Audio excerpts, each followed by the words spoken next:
What is up, guys? Welcome to the realest movie-related show, online, your source for movie news, reviews, and positive views. I am Victor. And I'm Brian. And this is Real, Recognize Real. Guys, I hope everybody is safe out there. I know this worldwide epidemic is crazy, to say the least, but all movie releases from April to May have been canceled in the meantime. Well, all big releases for now have been canceled, and most theaters have been shut down. So in the meantime, the show's going to have to switch up some lanes.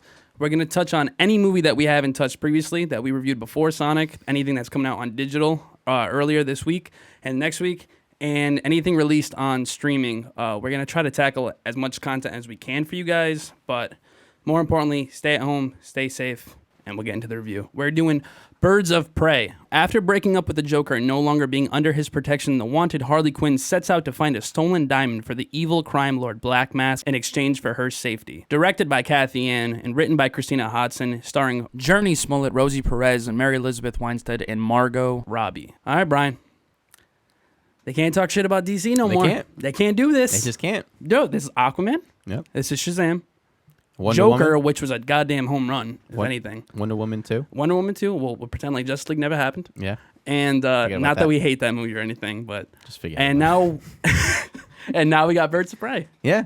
This movie was a shit ton of fun, dude. It's a lot of fun. Great performances all around. Mm-hmm. But we'll get into it. So the movie centers around Harley Quinn after her tragic breakup with the Clown Prince of Crime himself.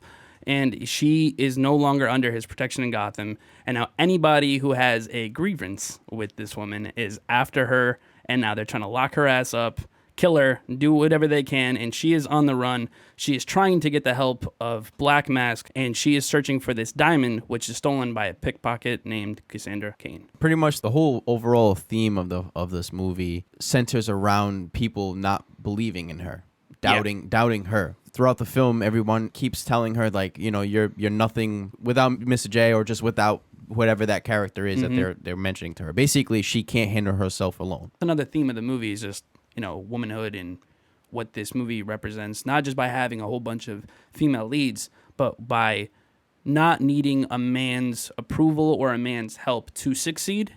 You know, a big part of that is Margot herself. Yeah, she's a huge part. The only reason that this movie works is because Margot is fantastic as Harley. Yeah. I mean, she's amazing as Harley Quinn. It's ridiculous. She does so well bringing that unfiltered spark and that immense joy. At the same time, she kind of plays those like emotional scenes, even though they're not like emotional in that way. But like she does that so well, and you can tell that even in the beginning of the movie when, you know, she's breaking up with the Joker, that she is heartbroken and she's really just trying to find her way.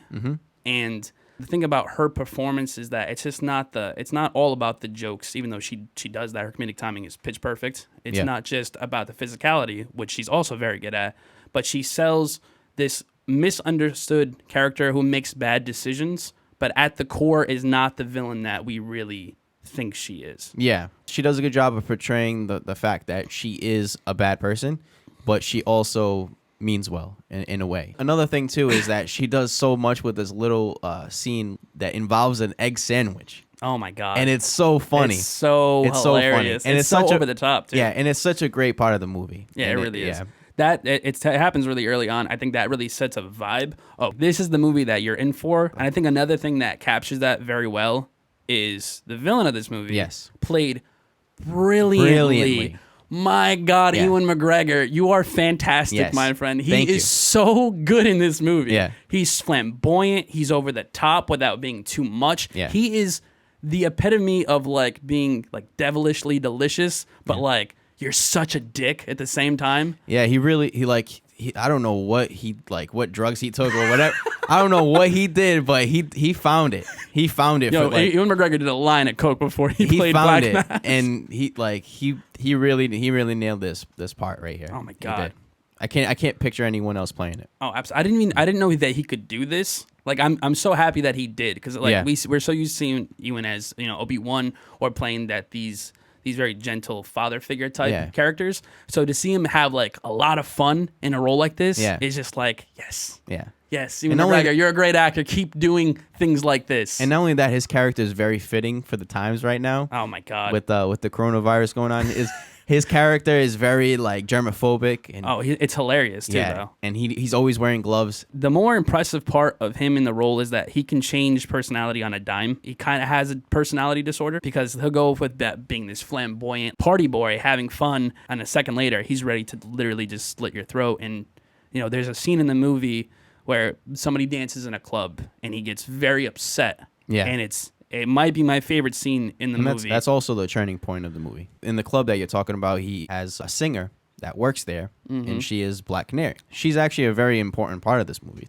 I think the cool thing about her character is that she kind of goes through the same things as Harley, but like in a different way.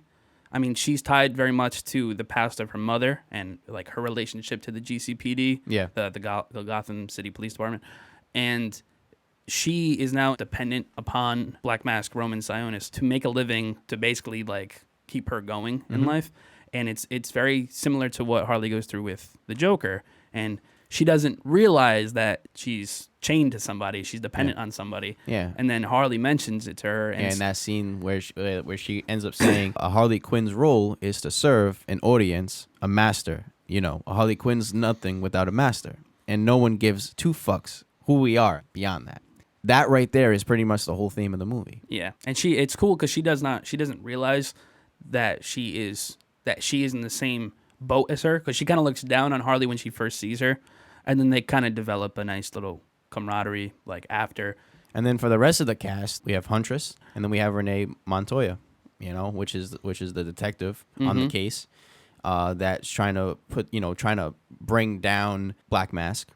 And also trying to get after Harley Quinn as well. Yeah. But ends up working together.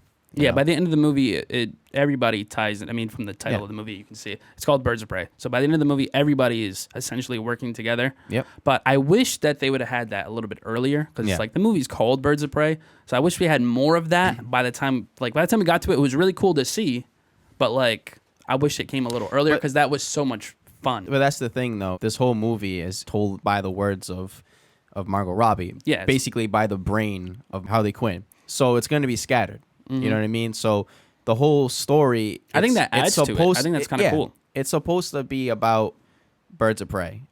But eventually. But it's told by her, so the whole movie is by her perspective and what she sees. So she might leave things out, she might overuse exposition, all this, because she's telling the story. You know what I mean? That's the thing that I thought was actually really clever, because if this was any other movie, I'd be like, that exposition dump is lazy. Yeah. But like this movie is so scattershot because this is Harley Quinn's brain, and it's told through her. It's kind of like a Harley Quinn noir. It's really funny in that aspect, because she'll forget some shit and she'll be like, wait, pause, like rewind that. Like I forgot to tell you about this little detail, so now the movie makes sense. That's clever that was done on purpose. Yeah.